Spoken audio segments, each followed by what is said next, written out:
Chers jeunes compatriotes, à l'occasion de la fête de la jeunesse, permettez-moi de vous adresser un message. Le thème retenu pour cette 53e édition de la fête de la jeunesse, à savoir jeunesse, paix, décentralisation et participation à la gouvernance locale, est un message porteur d'espoir dont je désire vous adresser, surtout à ceux-là qui sont dans le doute, le désenchantement et qui ne cessent de ne plus croire à l'avenir. Nous avons une jeunesse qui va à double vitesse. D'un côté, il y a celle-là qui se caractérise par un comportement irresponsable et déraisonnable, tant sur les réseaux sociaux que dans la vie active, à travers des propos et des messages tribalistes, haineux, de nature à entraîner la division, la fragmentation, la déstabilisation de notre pays. Cette jeunesse qui se manifeste par la consommation des stupéfiants, des drogues dures, qui vit dans l'alcoolisme, la libation et le beuverisme. Cette jeunesse qui a décidé de faire du gouvernement sa principale cible de frustration, de prendre les armes, d'en découdre avec les autorités publiques, de grossir les groupes de déstabilisation, de brûler le drapeau.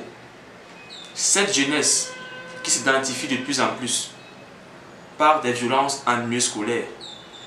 Concernant d'ailleurs ces derniers cas, les événements récents au sein de nos établissements scolaires attestent à suffisance de la nécessité pour chaque pôle au sein de la société de jouer sa partition dans l'encadrement de la jeunesse.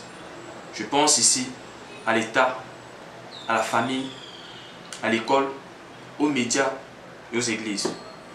Mais heureusement, à côté de cette jeunesse, il y a celle-là qui, malgré les obstacles, malgré les difficultés, malgré les barrières, sort du lot et imprime sa marque. Cette jeunesse compétente, avertie, vouée au service de la nation,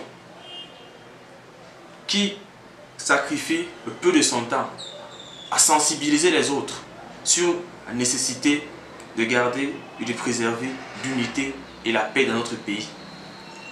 Cette jeunesse qui fait la fierté et le rayonnement de notre pays, tant sur le plan national, continental qu'international. Cette jeunesse qui intervient à divers domaines, dans le domaine politique, dans le domaine de l'entrepreneuriat, dans le domaine du sport, dans le domaine de la culture. Concernant le domaine de la politique, je peux d'ailleurs saluer tous ces jeunes-là qui ont décidé de prendre part au double scrutin, soit en allant voter, soit en se portant comme candidat. Je pense ici à tous ces jeunes. Cabral Lébi, Noran Molu, Asana, épouse de Fotsim, Denise Emilien Atagana, Serge Espoir Matomba. Je pense aussi aux plus jeunes maires de la dernière mandature, à savoir Yassine Bambo, le maire d'Amba.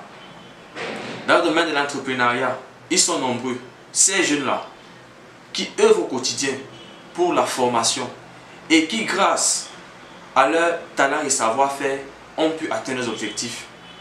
Je pense comme ça à Zegongo, de Théophile Kangan Lebio.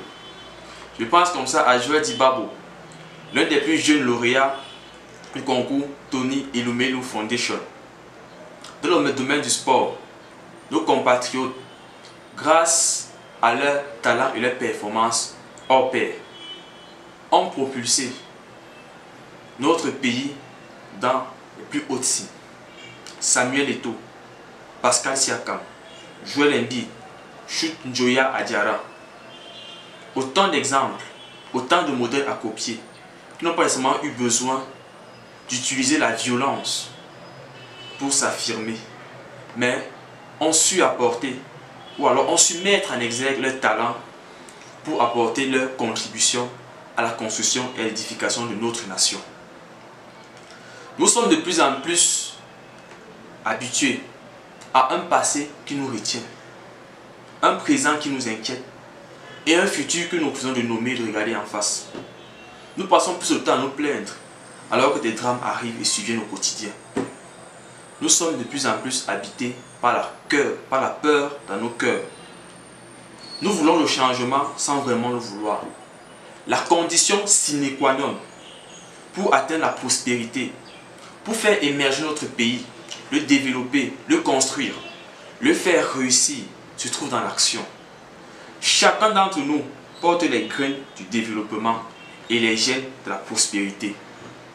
Notre avenir ne dépend pas d'un homme ou alors d'un parti politique, mais de notre capacité à nous unir, à faire preuve de courage et de détermination, de cette volonté commune de faire émerger notre société, de garantir notre bien-être. Nous avons une dette vis-à-vis de notre pays. Et c'est cette dette qui doit nous pousser au quotidien à agir. Le niveau de tension, de désarroi, d'angoisse et de colère que nous vivons aujourd'hui ne doit pas nous épuiser, nous vider, nous orienter, nous exténuer. Au contraire, il doit plutôt renforcer et décupler nos efforts. Le déni le plus constant, le plus fameux, le plus dangereux, le plus observé, c'est le déni de citoyenneté.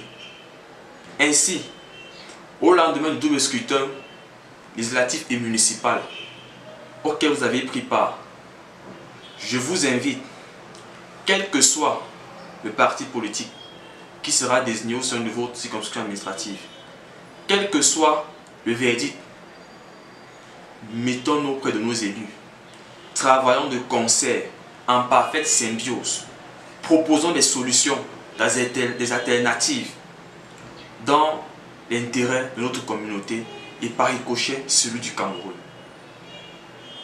Bonne fête de la jeunesse à toutes et à tous. Vive la jeunesse camerounaise, vive le Cameroun. Je vous remercie.